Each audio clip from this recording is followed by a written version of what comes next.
पानी की कमी और किसानों के मुद्दे तेलंगाना के चुनाव में खूब गर्मा रहे हैं। इन मुद्दों से चुनावी नतीजों पर असर पड़ना तय है।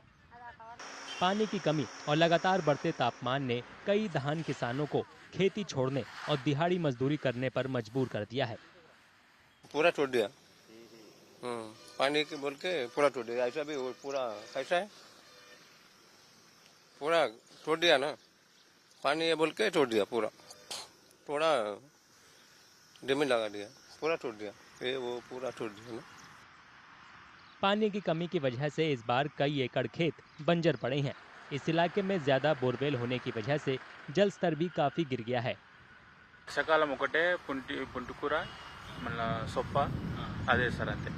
గ్రౌండ్ వాటర్ బోర్ వేసుకుంటే పడితేనే నీళ్ళు. ఇక్కడ కాలువలు గిలువలు ఏం లేవు. ఇక్కడ చేస్తురు ఇక్కడికించి అక్కడ మొత్తం చేస్తురు. అక్కడ ఇటు బోర్ వేయలేదు, వేసిరు కానీ నీళ్ళు వల్లే। धान की खरीद में देरी का बुरा असर किसानों पर पड़ता है।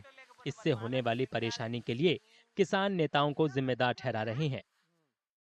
పోసి నెల అవుతుంది మాకు, రైతులు ఆడ పోసి ఆనకు అన్ని తడిచిపోబట్టే ఎవరు గతి లేరు. ఆ ఎలక్షన్ల కానీ రోడ్ల పొట్టి తిరిగితే వస్తారు, నాకే ఓట్లని. మరి గరీబ్ వాళ్ళకు ఎట్లా ఎవడు సృష్టివాడు, మళ్ళీ రాత్రికి ఆయన వస్తుంది, మళ్ళీ తడిచిపోతాం.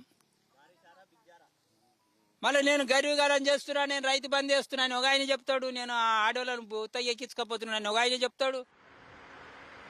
शहर के नजदीक के इलाकों में रियल एस्टेट डेवलपर व्यावसायिक निर्माण के लिए खेत खरीदने के लिए उत्सुक हैं। किसानों की खेती छोड़ने की एक वजह ये भी बन रही है। तेलंगाना में रहने वाले ज्यादातर लोग खेती से ही जुड़े हैं।